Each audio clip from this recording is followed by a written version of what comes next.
From the Credit Union National Association, this is the CUNA News Podcast. Credit union people, credit union ideas.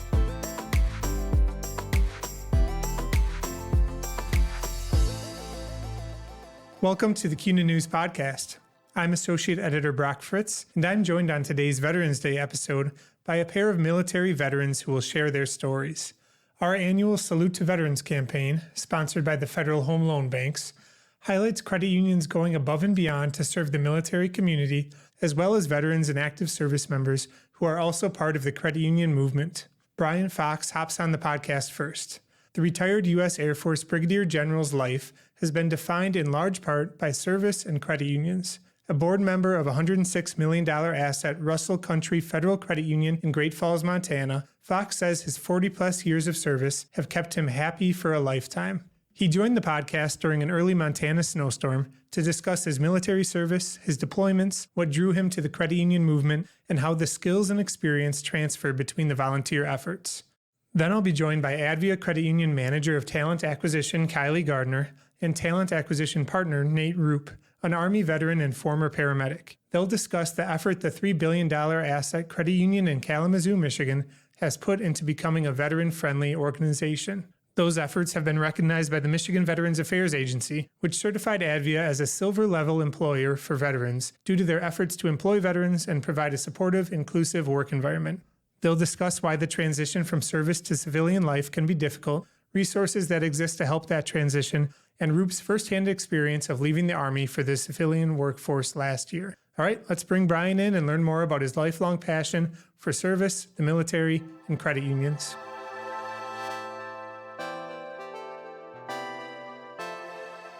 Why don't you kind of start with explaining what you're up to now and how you're involved in the credit union space and kind of what else is going on in your life? Okay, so I actually retired from the military 5 years ago after 42 years of service. And ironically, I've also been on our board of directors for 42 or 40 years also. But over the past 5 years, up until the pandemic, my spouse and I, we lived half the year in Europe. And we lived the other half in Montana. Obviously, the best time in Montana is the summer, so we spent the summers there, and the other time we spent in Europe. And it was a great way to decompress. And we were there up until the pandemic. And then we came back, and since then we've just been traveling around the United States. We have grandchildren on the East Coast and do a lot of hiking in Glacier and Yellowstone National Park. So yeah, we're talking to you as part of our Veterans Day coverage. I know you said you have 42 years, I believe, of experience, so I'm sure a lot happened in that time, but how'd you get started? I was born and raised in Great Falls, Montana, and upon graduation from high school in 1976, I enlisted in the Montana Air National Guard as an aircraft mechanic / crew chief on F-106 and F-16 fighters. At the same time, I worked full-time and I went to college full-time, and I got a BS degree in economics in 1985. In 1989, I was commissioned an officer. I held several assignments to include logistics plans, nuclear biological chemical officer, personnel HR officer, comm squadron commander, comptroller, and from December of 2005 to May of 2006, I performed a combat tour in Iraq where I was the aircraft maintenance squadron commander. I then came back and was assigned at our state headquarters in Helena, Montana, or our Joint Force headquarters, both Army and Air, where I was the Vice Chief of Staff, then the Chief of Staff, and then ultimately the last 4 years I was the Commanding General of the Montana Air National Guard. So like I mentioned earlier, retired with just shy of 42 years of military service. And I can't remember how many times I deployed, but I know it was to at least 13 different countries.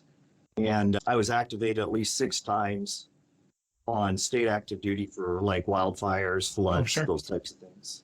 So obviously you were passionate about it. Why do you think it struck you to join out of high school, and then why do you think you stayed with it for so long? Well, I think it kind of is very similar for credit unions. You know, when we look for new board members, it's very similar to what we recruit for the military. You know, they're both volunteer organizations. Our nation has an all-volunteer military force. and board of directors are all volunteer positions. And we essentially look for three things. The first is desire to serve. The second is the passion to learn. And then third, do they understand the credit union model of, not for profit, not for charity, but for service. And, very similar, the military model is support, defend the Constitution of the United States against all enemies, foreign and domestic.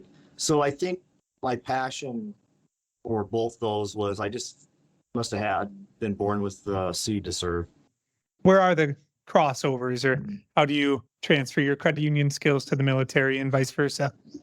Well, first, let me just address the skills.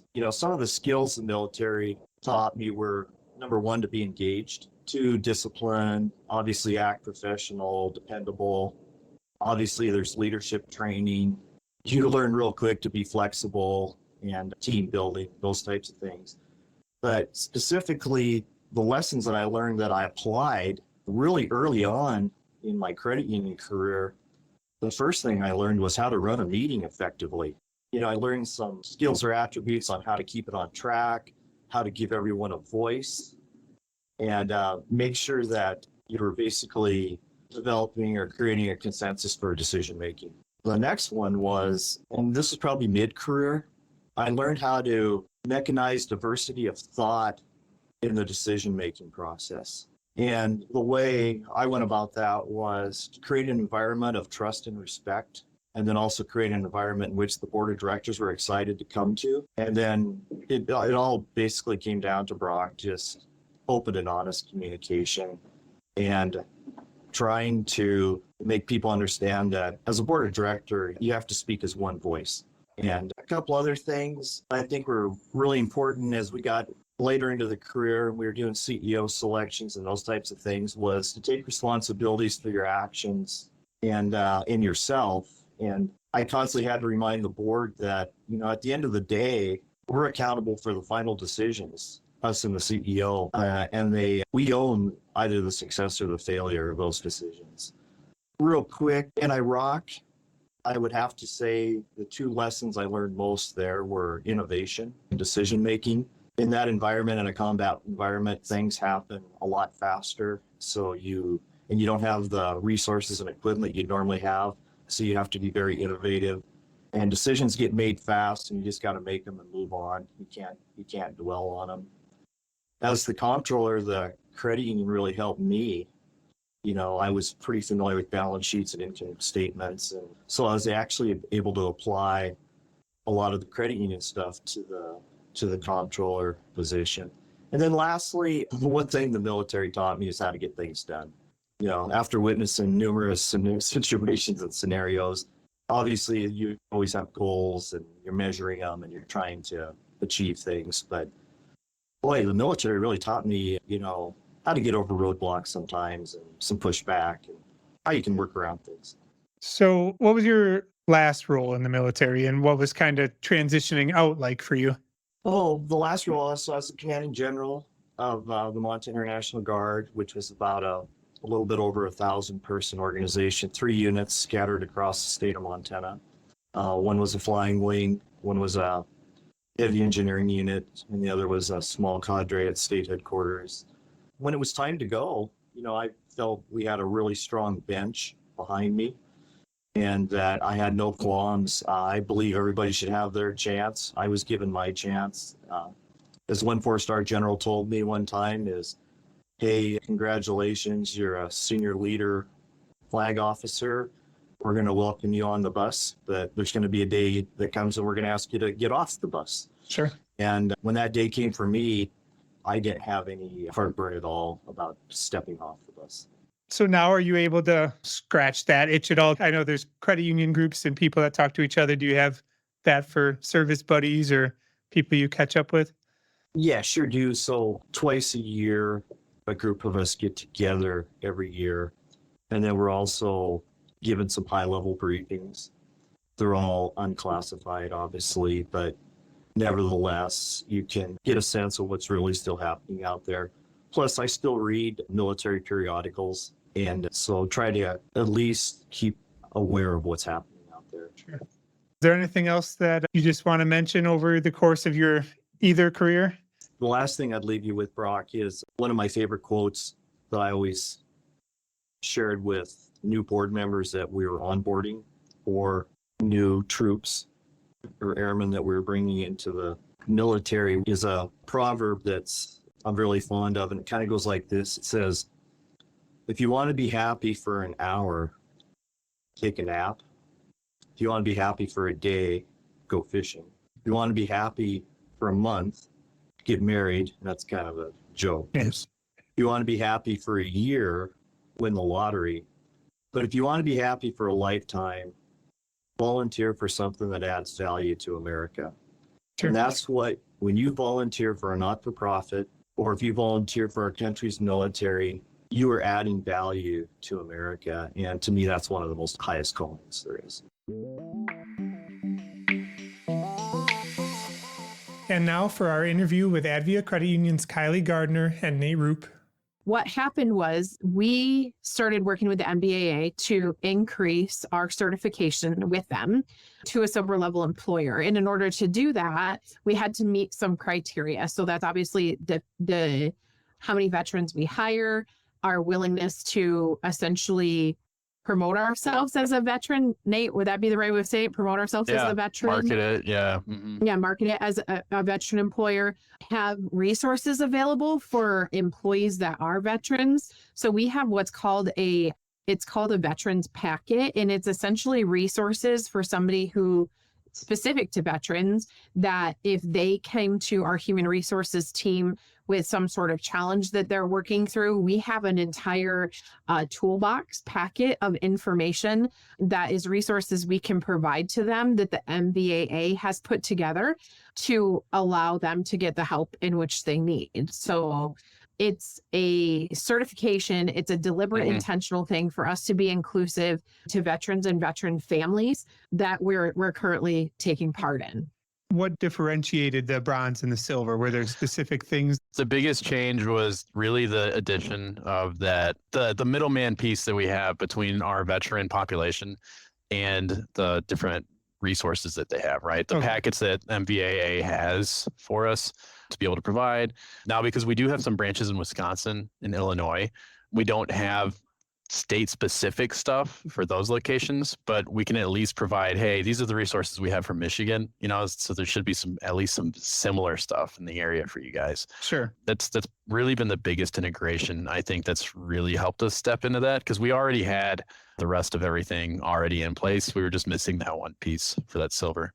Okay. Was that the connector? Yeah, yes, Veteran Connector. Okay. Thank you. Connector kit. Yep. And what kind of resources are crucial for this community? Oh, a lot. I mean, so when it comes to the migration and kind of the change, just because it's a different culture for a lot of the veterans, right? Mm-hmm. Just the work environment's different. They've lost a lot of like their healthcare and stuff like that, that they've been dependent on in the past. They have the resources that you can reach out to for like different volunteer groups, different kind of consultation groups like that you can get together and kind of talk things out with as far as like bonding with like other veterans in the community. It's very in depth, right? They've got education benefits that people can qualify for.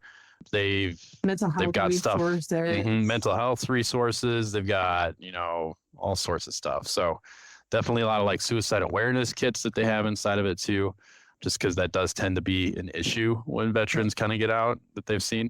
It's got a lot of good stuff.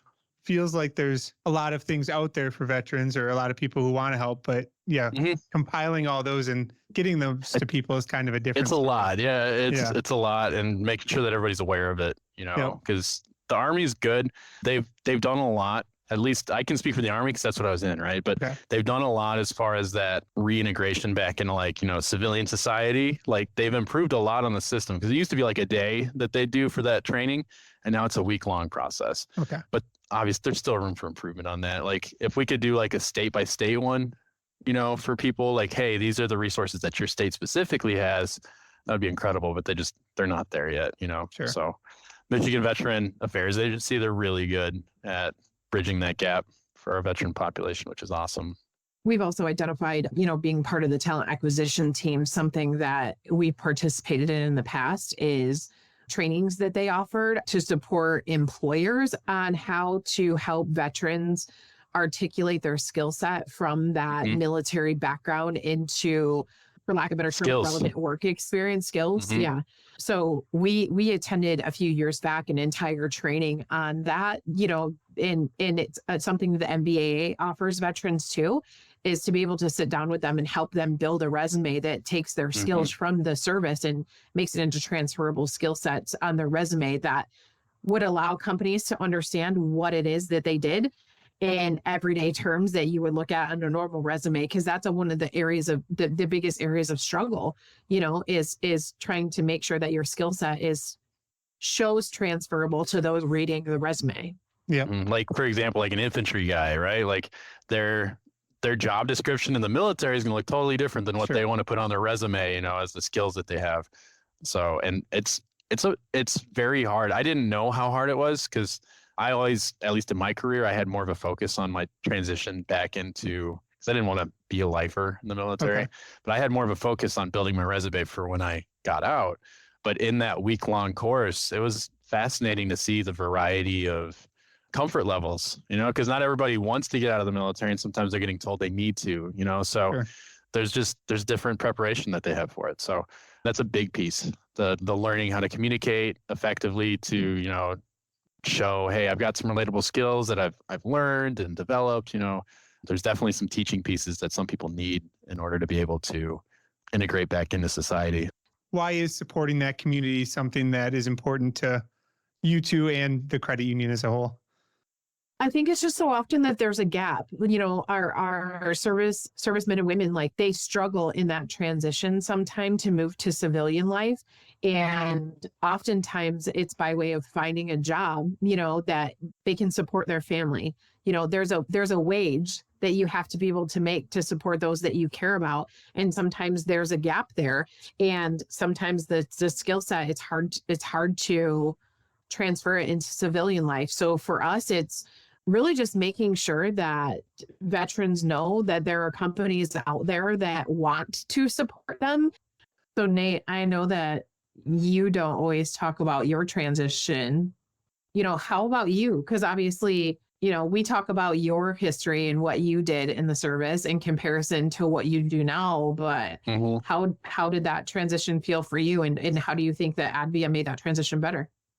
Wow, that's a good question. There were a lot of hesitancies, right? Because it's a different, obviously military, different environment, and so coming out, don't really know what to expect. My background was medical. So, and I was kind of trying to get away from the medical background. So I was looking for a new industry, and I had no idea what to expect, to be honest. So just really, I struggled when it came to not having that surrounding of people to talk to. I was going to do like a stay-at-home dad thing while I used my benefits that the Army gave me on my way out the door for education. I went crazy just kind of sitting at home. Like, I need to talk to people. And so I had to start jumping back into the workforce, if nothing else, just for the social needs.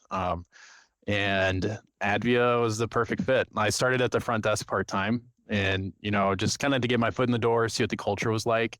And it was it is very inclusive. It's a very inclusive organization. They have a sincere passion for helping people, which was my favorite thing. That's why I was in the medical field, right? I'm all about helping people. So it's a good organization. At no point, once I got into Advia, did I feel like I was alone. So that's why when I talked to some of my buddies, and they let me know, hey, like, being a civilian stinks, it's like, well, just got to find the right home, so being able to help people get to that spot, that's a good feeling. We always say that Nate went big. He used to be a critical care flight paramedic, and then he came into banking. So drastic change. But it was good because, there's that work-life balance that it's really important. And Advia definitely can provide that. So, yeah, and that was a family decision. We sat back and we're like, you're definitely taking work home with you at this point, so it's a good time to get out. So, but not everybody. And I had a very cozy military career. Like, I was in Germany, basically just on vacation for 3 years, and then I was in Texas in school, and then in Alabama for three years and some change. But not everybody gets that. A lot of my buddies in that time, multiple deployments, stuff like that. So those guys who've really, really, really had an active military career, they'll have an even more difficult transition, into the civilian population. So I think agencies like this, organizations like this, specifically the MVAA, right? They're very important when it comes to that reintegration back into society. So you served about 10 years? 8 years. 8 years. Okay. Yeah. And then what was your gap? And this is your first job, it sounds like? This is my first job outside of the military. Yep. Okay. So really not that long of a gap. I got out technically April of 2022, and I started working with Advia in July, right? Okay. So, and I didn't start my school again until, because my wife and I, we tried vacationed a little bit after I got out. I didn't start my school until April, May, probably May of 2022 again.